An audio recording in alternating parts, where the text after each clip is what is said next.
after a dramatic outburst in court during a child support case. This sorry operation needs to stop. 24 hours, Shelby County Jail for contempt. Circus, sir. That's 3 days. You can do all you want. 4 days. You're challenging his authority right here. Exactly. He was held in contempt and sentenced to 5 days behind bars. And you won't believe who he compares himself to. I've always aggressively defended people. I talk the talk, but I'll also walk the walk. I guess I'm in good company. That ranges from Muhammad Ali to Mandela to King. The outspoken judge says he did nothing wrong. Do you think that this magistrate was out of order? He's really out of order. Get that spot. Yeah, sure. Same thing with Obama, first black American. Well, yeah, technically, I guess, but he has no mama, no daddy, no aunts, no uncles, no grandparents that went through the black experience in the United States of America. Now, I'm 76, but I can remember my mother used to be a librarian with Tuskegee Institute. I remember one time when I was 5, we were driving from there during the summer to visit some of her relatives in Jackson, Tennessee, and we made the mistake of starting off too early. In those days, if you were black, you traveled at night and slept during the day. It just wasn't safe. And anyhow, my old man had this olive green DeSoto. And my mother was fishing in the glove compartment, and she asked me, sitting in the back, to hold her Coke. So she loved her Cokes, Coca-Cola. So I've got the bottle sitting on my knee, and plunk, the bottle shatters, and then I hear the gunshot. And there's Coke all over my leg, and I'm looking at this bullet hole. My old man was decorated. He was at best stone in World War II. He was telling me about it. So I said, somebody shot at us. He said, I know. My mother said, son, just get out on the floor. She was calm. So I'm more worried about her getting mad at me because I broke her bottle of Coca-Cola. But anyway, see, Obama has nobody in his family that went through anything like that. What's market noise?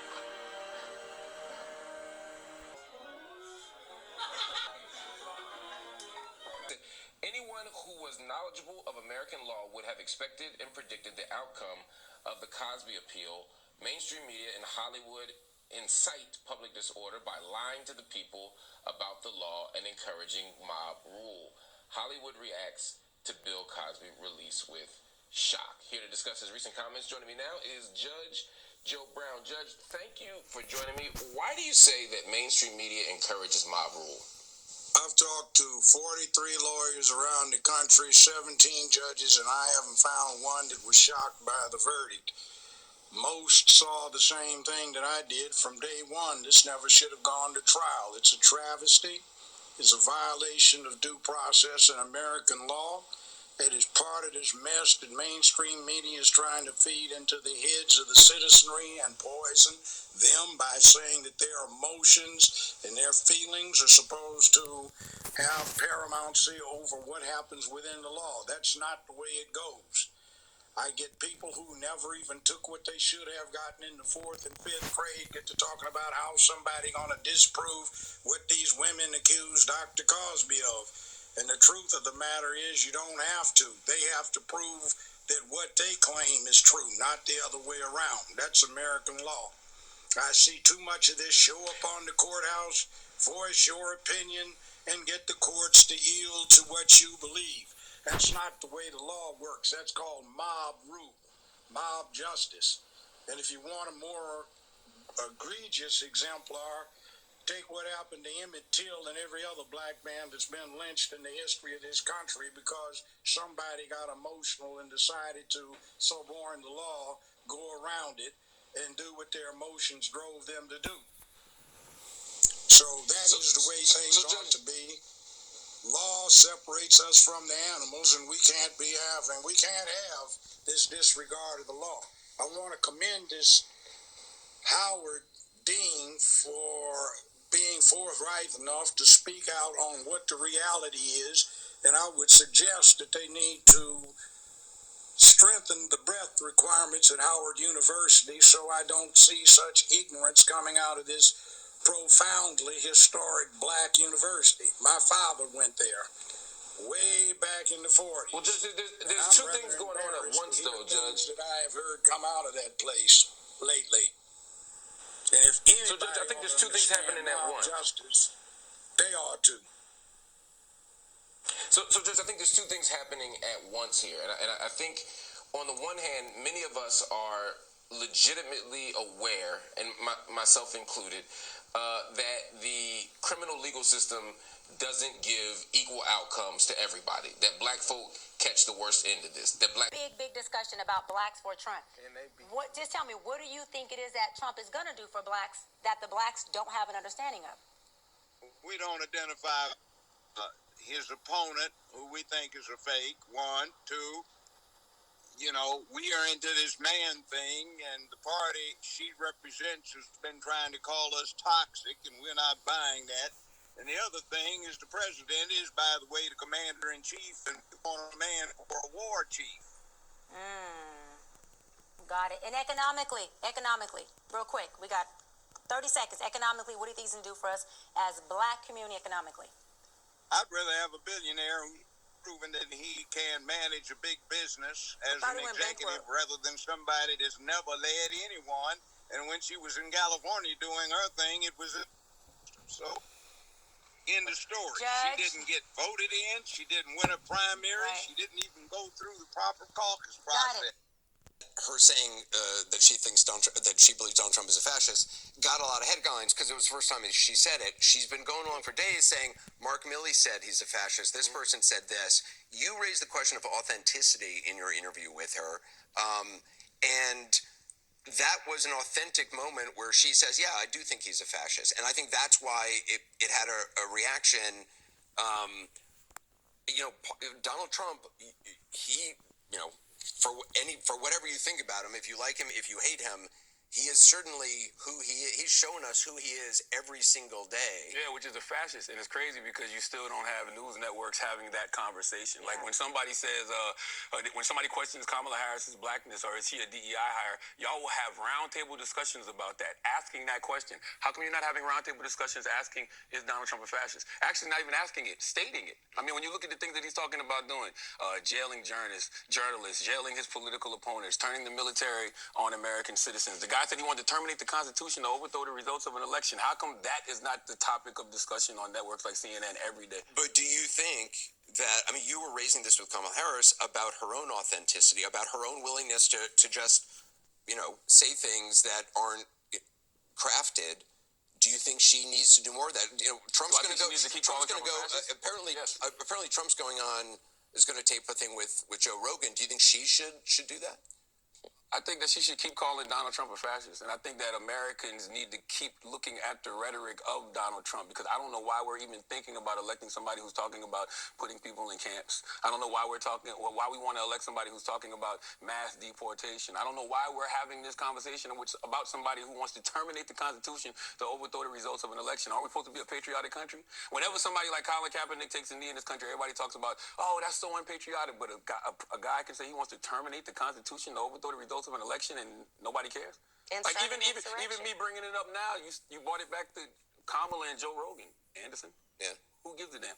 Well, I mean, I think you give a damn who's elected president, and I'm asking that you. president is a fascist. That's talking about putting people in camps. That's talking about, once again, terminating the Constitution to overthrow the results of an election. That's talking about, jailing his political opponents. Like, that rhetoric doesn't scare people. Well, we talk about this every single. This is what I don't think I've been talking about this every night. I don't think y'all have enough conversations about it. I feel like I heard more on this network about is Kamala Harris black than I do about Donald Trump being a fascist. Well, that's Podcaster Joe Rogan is also now tweeting after his interview with former President Trump, saying the Harris campaign offered for her to come on the podcast, but only for an hour and not in studio. Rogan writes, I strongly feel the best way to do this is in the studio in Austin. My sincere wish is just to have a nice conversation and get to know her as a human being. What do you make of that? And given the massive size of his audience, How significant would an interview with Rogan be at this stage in the race for Harris? Yeah, look, it remains to be seen how significant it would be. Of course, Trump did this interview because his campaign is trying and working to reach those younger voters that he so needs to pull over. Of course, Harris has been leading in that youth vote, that younger demographic, but Trump is also trying to pull that over, especially with white males. Rogan's audience, obviously, is tailored to that demographic, pulls in that demographic, if you will. So, sure, I think it's important on the one hand that if Harris were to sit for an interview, of course, she would be targeting that same demographic that the former president did. At the same time, I'm not sure at the end of the day how much it would really matter, though he does have a big audience and a large reach. So it could potentially still happen at some point. We'll see. Ranging interview with podcast host Joe Rogan. But it's not looking promising that we'll see the same with Vice President Harris. Rogan posting this on X. For the record, the Harris campaign has not passed on doing the podcast. They offered a date for Tuesday, but I would have had to travel to her, and they only wanted to do an hour. I strongly feel that the best way to do it is in the studio in Austin. My sincere wish is to just have a nice conversation and get to know her as a human being. I really hope we can make it happen. Kaylee, I was struck by, in the episode with Donald Trump, that Joe Rogan's first question off of the bat, he didn't play it, but he referenced The View. When just a couple years ago, Donald Trump was on with the ladies of The View, and they said, our friend. There were kisses, there were hugs, there was love. He was running for president then, and he brought up and said, wow, the machine has turned against you. And that, I felt, set the scene, set the stage for a very honest, open conversation about how the world sort of went from idolizing Donald Trump, revering him as a character, a main character in the fabric of American society, to somehow, after he actually won the presidency, to turning around and having him in the, to quote Joe Biden, crosshairs. Yes, and you hit the nail on the head when we talked about Joe Rogan. I forget your exact phrasing, but it was, if you're a listener of curiosity, Subscriber to curiosity, you listen to Joe Rogan. Kamala should have done this. She was in Texas. There's no reason not to stop by his studios. I had a mom say to me when we were at practice for our daughters, I feel like I've gotten to know Donald Trump through these podcasts. He's not the monster everyone pictures him to be. He's real, he's authentic, and these 3-hour-long episodes give people a chance to see who he is authentically. Why Kamala Harris would miss out on that opportunity, I do not know, but it is indeed a missed opportunity. And it's hard, Kennedy, because in conjunction with her declining or as yet to accept the invitation, there's also been a lot of slamming, right? We saw coming out of the campaign and CNN analysts saying that those who listen to Joe Rogan need therapy when, to Kaylee's point, they simply are open to new ideas or to new information or to seeing an old person in a new light other than what the mainstream media might have you think. And that's what they're saying they want. They're saying that they want to end the division in the country. One of the best ways to do that is through curiosity. And if more people were curious and had conversations with others they disagree with, I think the entire thing would operate better. Our families would come back together. But instead, we're ripped apart by our politics, and Joe Rogan is both consistent and uncompromising. And he wanted her to come to a studio because that's where everybody goes. It's like asking your doctor to have your appendectomy performed at Home Depot. No, it's actually probably best in a surgical center. Well said.